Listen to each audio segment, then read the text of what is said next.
திறமையை பார்த்தால் சங்கிகளுக்கு என்றைக்குமே அச்சம்தான். அதற்கு பழைய உதாரணம் மகாபாரதத்தில் ஏகலவியனுடைய கட்டை விரலை கேட்டார்கள்.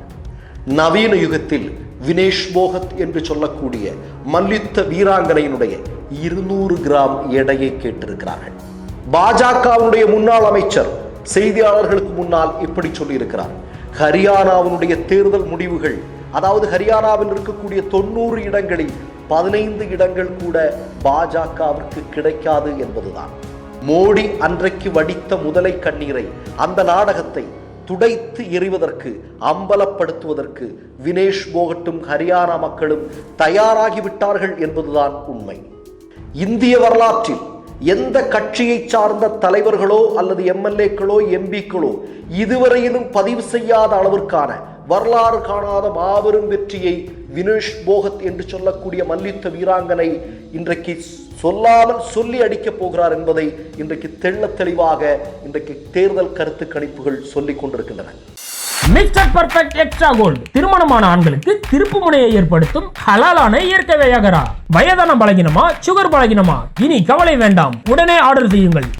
வணக்கம். கடந்து போன ஒலிம்பிக் போட்டியில் எந்த விஷயம் உலக மக்களால் அதிகமாக பேசப்பட்டது?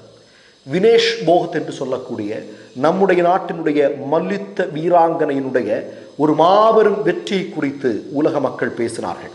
ஆனால் கூடவே இன்னொரு விஷயத்தை பற்றி பேசினார்கள். என்னவென்றால், அந்த வெற்றி சில நிமிடங்களிலேயே பறிக்கப்பட்டது எப்படி? வினேஷ் போகட் என்று சொல்லக்கூடிய அந்த வீராங்கனைக்கு 200 கிராம் எடை கூடுதலாக இருந்தது என்கிற காரணத்தை சொல்லி அந்த வீராங்கனையினுடைய வெற்றி பதக்கம் குறித்த கனவில் மண்ணள்ளி போட்டார்கள்.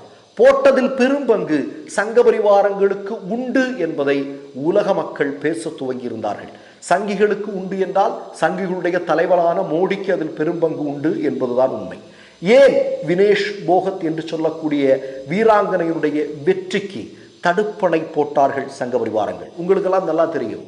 RSS சார்ந்த பாஜக கட்சியை சார்ந்த ஒருவன் இந்தியாவில் இருக்கக்கூடிய மல்யுத்த வீராங்கனைகளுக்கு எதிராக பாலியல் சீண்டல்களை செய்தான் என்பதற்காக அவன் மீது ஒரு குற்றச்சாட்டு சுமத்தப்பட்டது. அவன் அந்த பதவியிலிருந்து நீக்கம் செய்யப்பட்டான். இன்னைக்கு கோர்ட்ல இறங்கிட்டு இருக்கிறான் இல்லையா?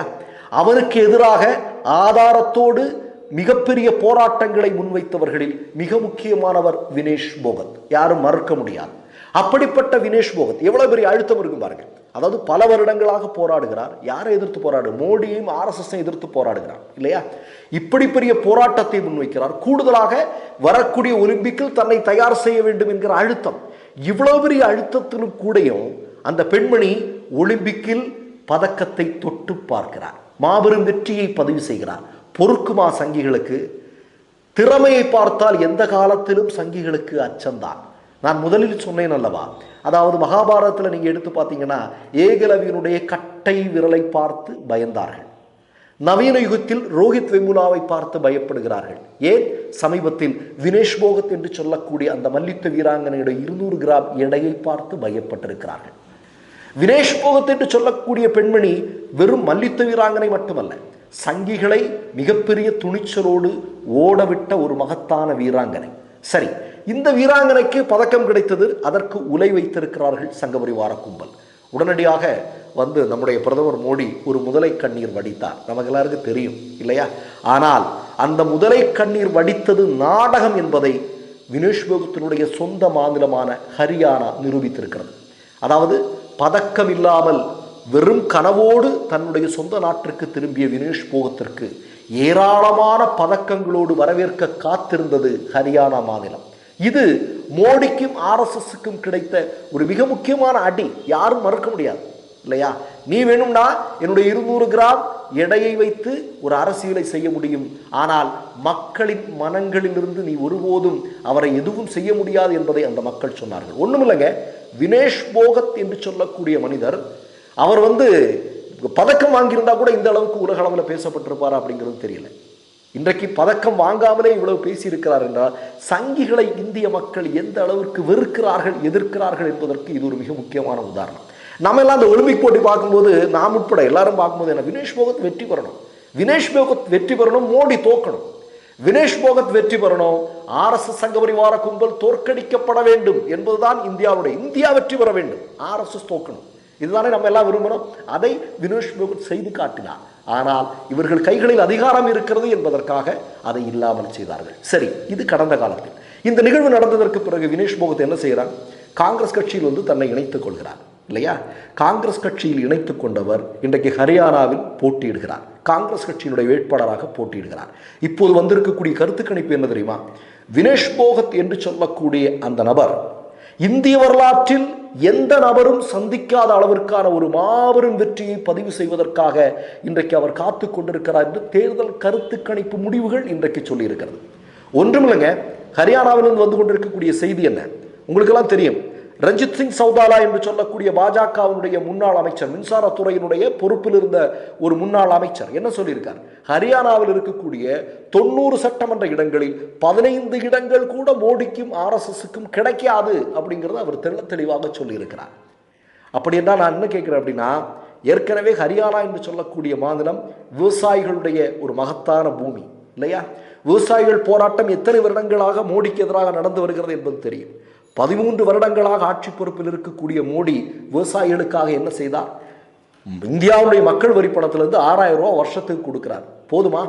எத்தனை தற்கொலைகள் இல்லையா? எத்தனை பேர் கடிதம் எழுதி வைத்து விட்டு இறந்தார்கள். இப்போ ஒரு பக்கம் ஹரியானாவில் விவசாயிகள் போராட்டம், மறுபக்கம் வினேஷ் போகத் போன்ற துணிச்சலான வீராங்கனைகளுடைய போராட்டம். இவையெல்லாம் இணைந்து ஹரியானாவில் ஒரு மாபெரும் தோல்வியை மோடிக்கு கொடுக்க காத்திருக்கிறார்கள் அந்த மாநிலத்தினுடைய மக்கள். வினேஷ் போகத் என்று சொல்லக்கூடிய அந்த மனிதர் தேர்தல் பிரச்சாரத்தின் போது மக்களை எப்படி எதிர்கொள்கிறார் என்கிற அந்த காணொலி காட்சியை இப்போது பாருங்கள்.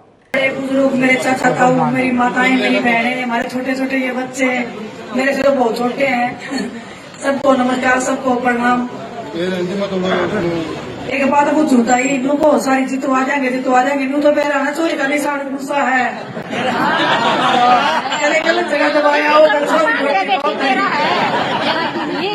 आज का निशान है कई आज का निशान थप्पड़ का काम करेगा, 5 तारीख से बढ़िया दिल्ली लगेगा जाके.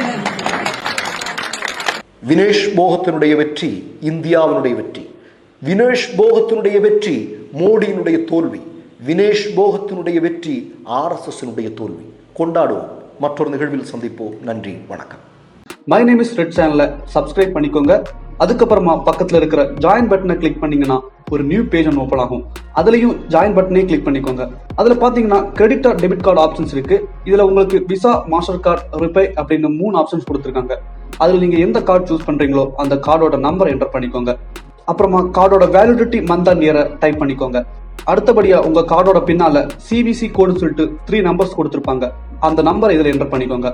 அப்புறமா அட்ரஸ் அண்ட் இன்ஃபர்மேஷன் என்டர் பண்ணிட்டு பைங்கிற பட்டனை கிளிக் பண்ணிக்கோங்க. ஒருவேளை உங்க கார்டு நம்பர் இன்வாலிட்னு காமிச்சிச்சுன்னா உங்க கார்டுல இன்டர்நேஷனல் யூசேஜை எனேபிள் பண்ணுங்க.